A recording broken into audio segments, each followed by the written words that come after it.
사도 바울이 먼저 자신이 전한 복음은 어디에서 비롯되었는지를 이야기하기 시작합니다. 사도 바울이 1차, 2차, 3차에 걸쳐서 선교를 했는데 1차 때 이제 갈라디아 지방으로 가서 복음을 전해서 예수 믿는 사람들을 모아서 갈라디아 교회를 세웠습니다. 그리고 1차 선교를 쭉 갔다가 다시 돌아오면서 자기가 세웠던 교회들을 쭉 돌보고 1차 선교를 마무리합니다. 안디옥 교회로 돌아와서. 그리고 2, 3년 뒤에 다시 2차 선교를 떠나면서 자기가 세운 이 갈라디아 교회를 돌아보았을 때 그때 다른 복음이 들어오고 다른 예수가 들어왔어요. 그리고 나서는 이 사람들이 변질되어 있는 율법주의자들이 들어왔어요. 거짓 교사들이 전한 이 복음이라는 곳에 속았어. 그들이 이 다른 복음에 속아서 살아가고 있는 모습들을 사도 바울이 보고 깜짝 놀라게 된 겁니다. 2, 3년 만에 이런 일이 일어났다는 것입니다. 그래서 갈라디아 교인들에게 쓴 편지가 바로 이 편지인 것입니다. 갈라디아스. 그래서 내가 전한 복음은 어디에서 시작되었는가부터 이제 시작하는 것입니다. 갈라디아서 1장 11절에서 12절을 우리 함께 읽겠습니다. 형제들아, 내가 너에게 알게 하노니 내가 전한 복음은 사람의 뜻을 따라 된 것이 아니니라. 이는 내가 사람에게서 받은 것도 아니요 배운 것도 아니요 오직 예수 그리스도의 계시로 말미암은 것이라. 아멘. 갈라디아 사람들에게 전한 복음은 내 생각이나 내가 하고 싶은 말이나 이런 것들이 아니라 내 뜻을 따라서 전한 것이 아니라는 것입니다. 사도 바울은 아주 뛰어난 사람입니다.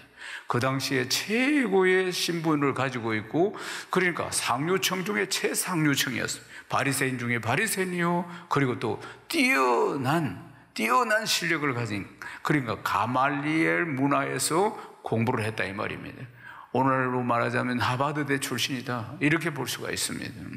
그리고 또 신부는 그 나라가 지금 유대의 나라가 로마의 식민지인데도 불구하고 로마의 시민권자라고 했습니다. 그리고 여러 나라 언어를 구사할 수 있는 정말 실력이 있는 뛰어난 사람이 사울이라는 청년이었어요. 그러니까 그 당시에 철학이나 사상 어떤 것에도 능통한 자가 사울이었습니다. 그래서 하나님께서는 그를 주목하고 있다가 다마섹에서 딱 그를 붙들어서 이방인의 사도로 평생을 사용하신 것 아니겠습니까? 그런데 사도 바울은 갈라디아 교회에 가서 갈라디아 교인들에게 전한 복음은 자기가 가지고 있는 사상, 철학, 자기의 이야기가 아니라는 것이에요. 사람으로부터 받거나 배운 것이 아니라는 겁니다. 예수 그리스도의 계시를 통해서 받은 말씀이라는 것입니다. 할렐루야. 사랑하는 여러분, 여기서 우리가 중요한 원리를 발견할 수 있습니다. 예수님을 만난 사도 바울은 이전의 경험, 이전의 학문 이런 걸 의지하는 것이 아니고 주님께로부터 이 계시, 이 하나님의 말씀을 붙들고 사역을 했다는 것입니다. 할렐루야. 사랑하는 여러분, 한평생 이 계시의 말씀을 붙들어야 합니다. 아멘이십니까? 그래야지 승리할 수가 있는 것입니다. 다른 무엇보다도 우리 주님이 주신 이 복음을 전하기 위해서 또한 사도 바울은 전심전력을 다했다는 것을 볼 수가 있습니다. 빌립보서 3장 12절에서 14절에 보면은 그는 부름의 상을 향해서 뒤에 것은 잊어버리고 한결같이 달려갔다고 고백하는 모습들을 볼 수가 있습니다. 사랑하는 여러분, 사도 바울은 학문이 참 높은 사람이었습니다. 그 많은 학문으로 알 수 없는 이 진리, 이 생명의 말씀, 이 복음의 능력을 우리 주께서 직접 사도 바울에게 주셨고, 그리고 그는 그 말씀을 붙들고 갈라디아 교회에 전했으며 그 말씀을 붙들고 평생을 달려갔음을 볼 수가 있습니다. 사랑하는 여러분, 이 복음의 말씀을 평생 붙들어야지 한결같이 달려갈 수 있는 줄로 믿습니다. 조속으로 변하는 우리의 감정도 진리가 아니고 내 경험도 진리가 아니고 사람의 말은 진리가 아니고 내 생각도 진리가 아니고 진리는 오직 하나님의 말씀입니다. 아멘이십니까? 사도 바울이 살았던 시대나 오늘 우리가 살고 있는 이 시대나 다 마찬가지입니다. 사도 바울 그 시대나 이 시대나 모두 사람들은 자기를 드러내고 자기를 증명해야만이 살아갈 수 있는 삶의 패턴을 가지고 있습니다.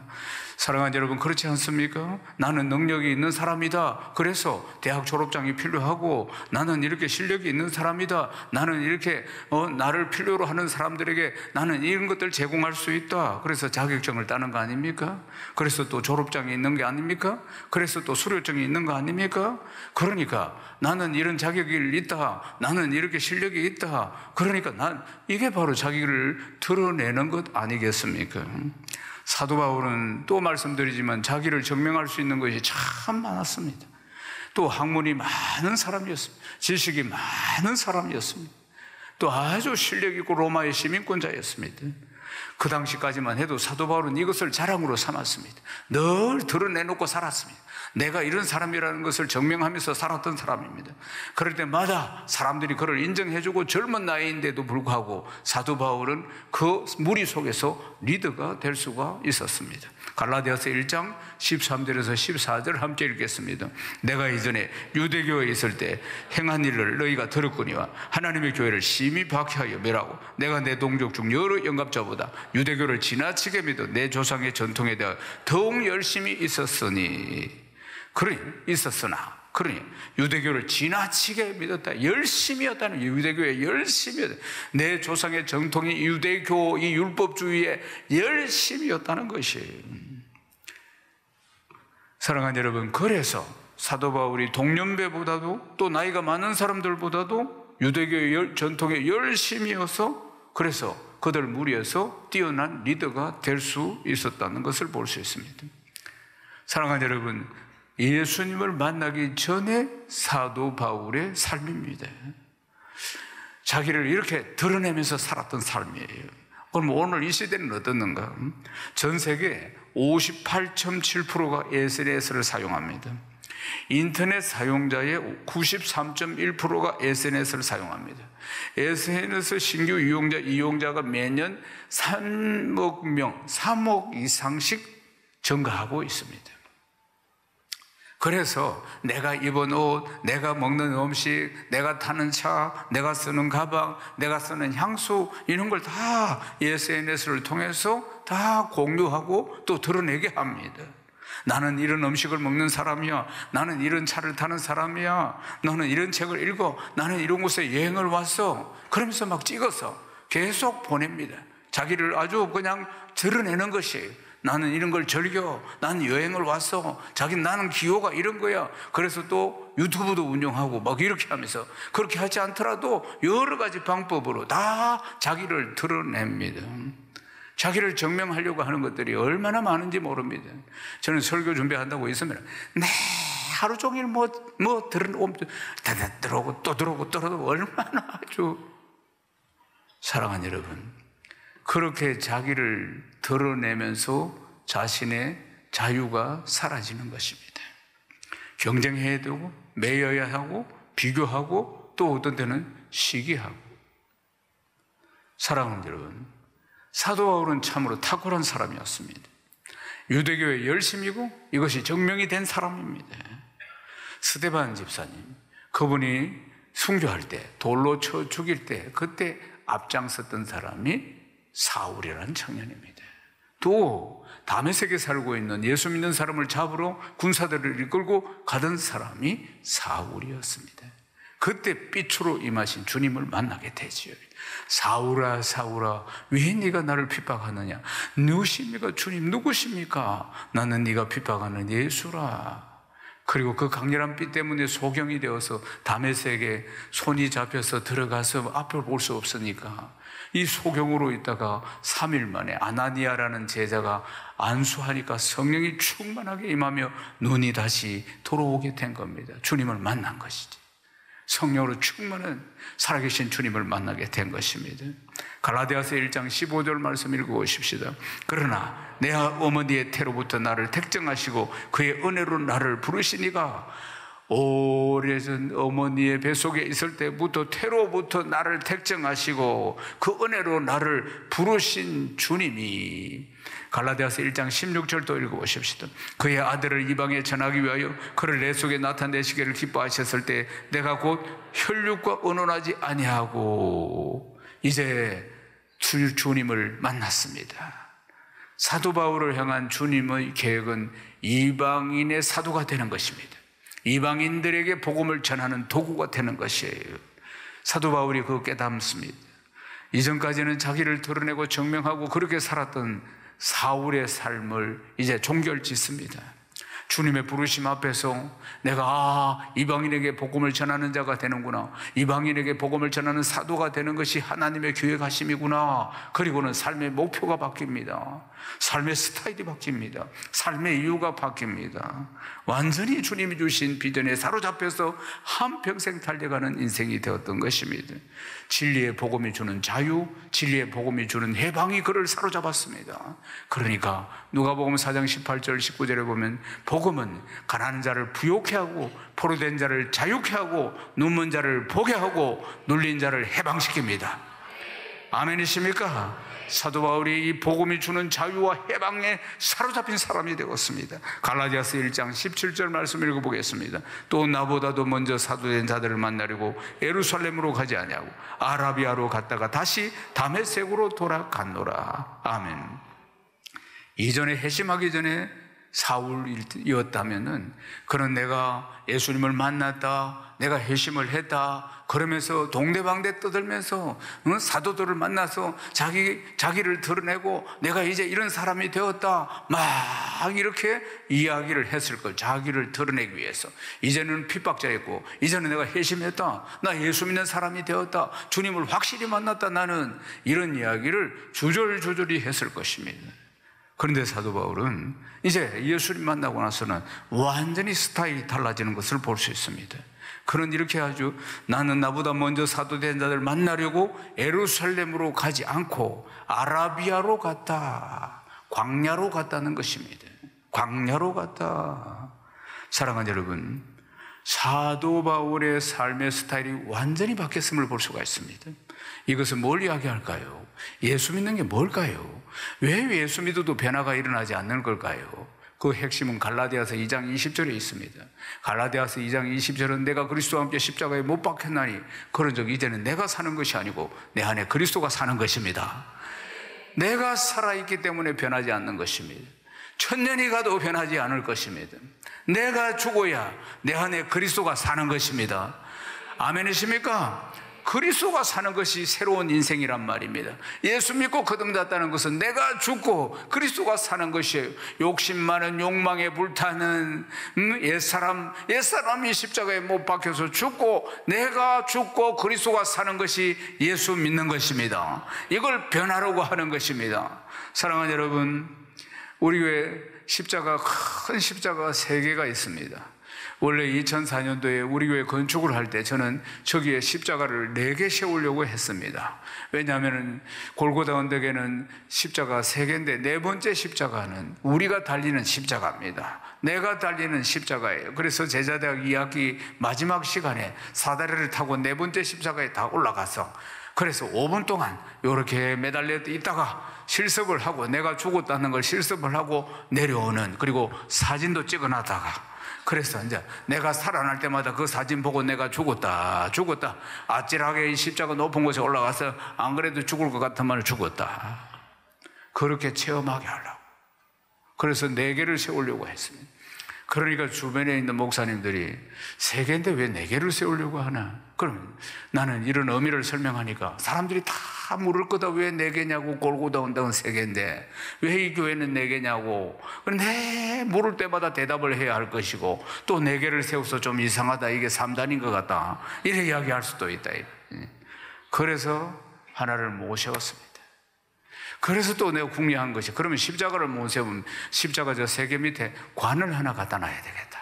그래서 제대학 2학기 마지막 시간에 전부 다 실습하듯이 내가 죽은 것을 체험하기 위해서 관 속에 들어가서 뚜껑도 팍 받고 이래가지고 5분 동안 있다가 나오는 것, 이게 마지막 시간에 실습을 하려고. 그렇게 이제 관을 사가지고 하려고 하니까 또 막 그냥 보통으로 살아라 이래 이야기를 하네. 유별나게 하지 말고 이런 이야기를 했습니다. 우스갯소리로. 실제로 예수 믿어 가장 큰 문제는 내가 살아있는 것 때문입니다.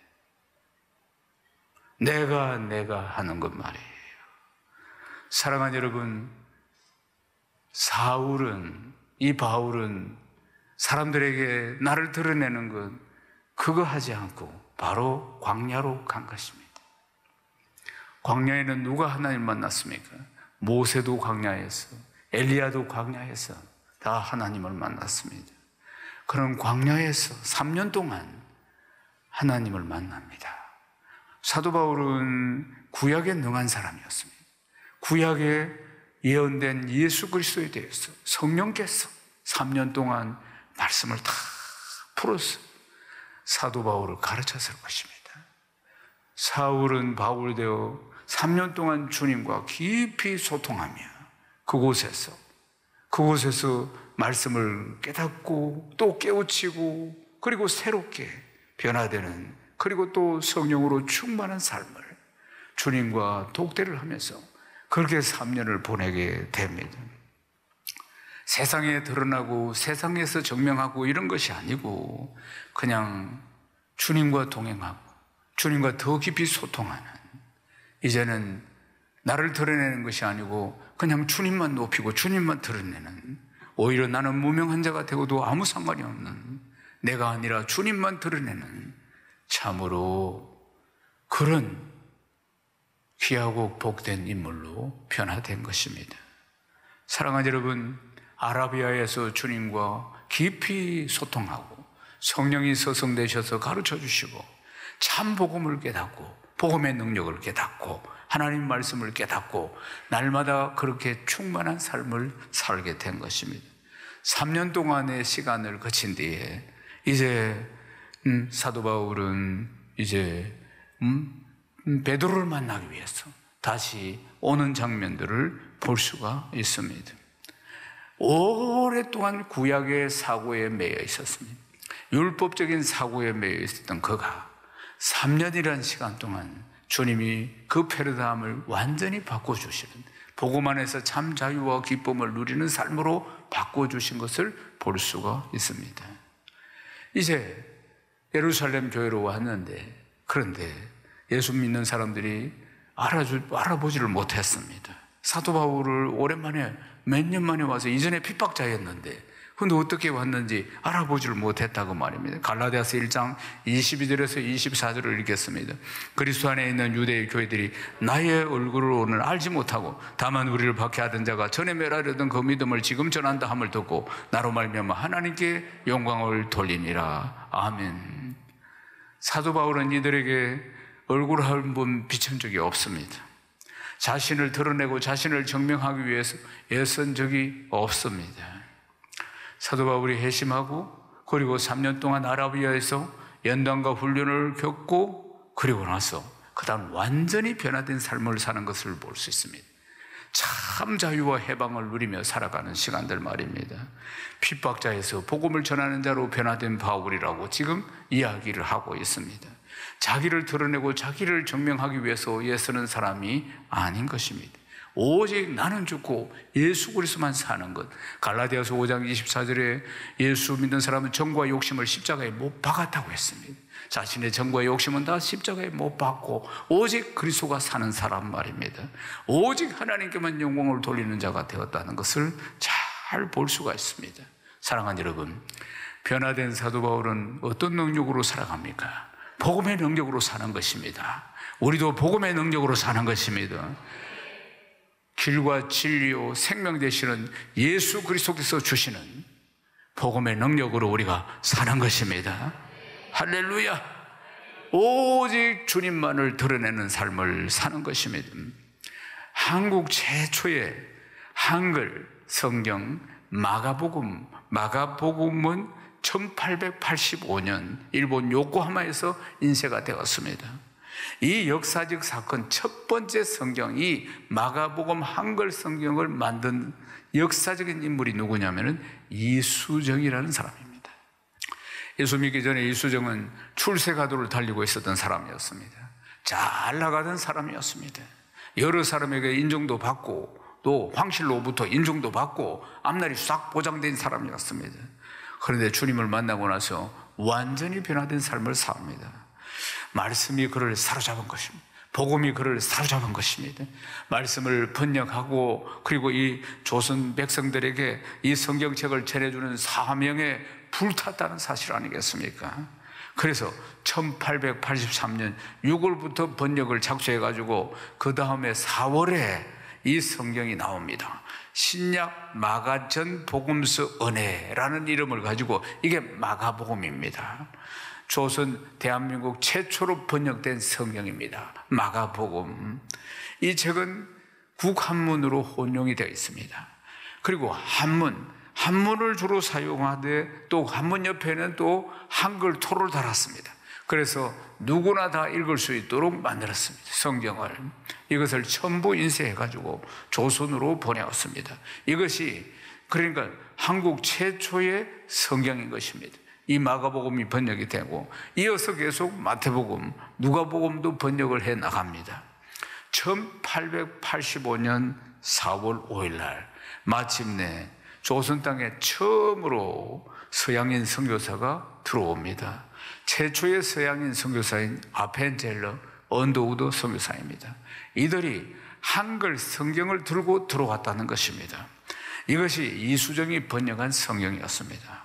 지금까지 선교 역사에 보면은 어느 나라든지 선교사가 먼저 들어와서, 그러니까 서양 선교사들이 먼저 들어와서 언어를 배우면서, 그러면서 자기들도 언어를 배워야 되니까 현지 언어를 배우면서 성경을 번역해서 만드는 것이 원래 상대인 것입니다. 그런데 우리나라는 하나님이 참 복을 주셔가지고 이수정을 먼저 보내가지고 그리고 예수 믿게 만들고 그리고 나서는 성경을 먼저 번역해서 번역한 성경을 들고 최초의 선교사들이 들어왔다는 것입니다. 사랑하는 여러분, 그래서 전 세계 기독교 역사에 놀라운 부흥과 성장을 이룬 나라가 우리나라입니다. 우리나라가 이렇게 빠르고 놀라운 부흥을 일으키게 된 것은 바로 이런 성경이, 우리말로 된 성경이 있었기 때문에 이 일이 가능했다는 사실입니다. 사랑하는 여러분, 이제 말씀을 마무리하겠습니다.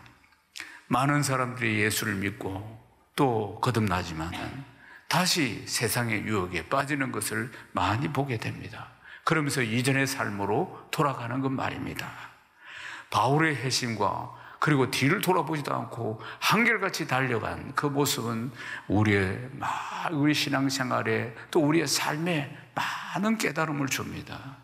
나를 드러내는 삶에서 주님을 드러내는 삶으로, 말씀을 붙들고 복음으로 살아가는 삶으로, 복음이 주는 자유와 해방을 누리는 삶으로, 성령 충만한 삶으로 살아가는 것, 그걸 어떻게 해야 하는 것인지 우리에게 잘 가르쳐주고 있는 것입니다. 사랑하는 여러분, 이러한 삶을 살아갈 때 은혜와 영광이 충만하게 되는 것입니다.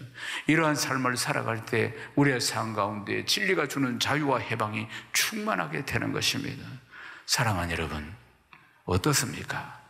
무엇을 바라보고 살아갑니까? 하나님께서 우리에게 주신 이 복음을 붙들어야 합니다. 이 복음의 능력으로 충만해야 하는 것입니다. 사람 바라보지 마시고, 환경 바라보지 마시고, 사건 바라보지 마시고, 믿음의 주요 온전케 하시는 예수 그리스도를 딱 바라봐야 합니다. 그리고 주신 이 복음의 말씀을 붙들어야 하는 것입니다. 주께서 십자가에서 내 아픔과 내 고통과 나의 외로움과 나의 슬픔과 나의 질고와 나의 과거의 죄와 내 현재의 죄와 나의 미래의 모든 죄를 다 담당해 주시고 나에게 자유와 해방을 주셨다는 것을 믿으시기를 주의 이름 축원합니다. 나를 묶고 있는 어떤 결박이든지, 이 포로된 결박이 오래된 원한이라든지 미움이라든지 아니면 악한 습관이라든지 어떤 것이 나를 묶고 있다 할지라도 사랑하는 여러분, 복음의 능력으로 다 풀어낼 수 있습니다. 복음이 능력이라는 걸 기억해야 합니다. 복음이 내 영안을 띄워주시는 것입니다. 하나님이 창조하신 세계를 보게 하시는 것입니다. 믿음의 눈을 밝혀주시는 것입니다. 나를 눌리고 있는 이 삶의 모든 무게들 속에서도 눌린 자를 해방케 하시는 하나님의 복음의 능력이 충만하기를 주의 이름 축원합니다. 사랑하는 여러분, 주님이 주시는 이 복음의 능력이 주시는, 나에게 주시는 자유, 나에게 주시는 이 해방, 그리고 이 귀한 복음을 전했을 때에 찾아오는 행복, 이 기쁨, 우리의 모든 삶이 이 복음의 능력으로 충만하기를 주의 이름으로 축원합니다. 늘 이 기쁨이 충만한 삶이 되시기를 다시 한번 주님의 이름으로 축복합니다. 하나님께 영광입니다.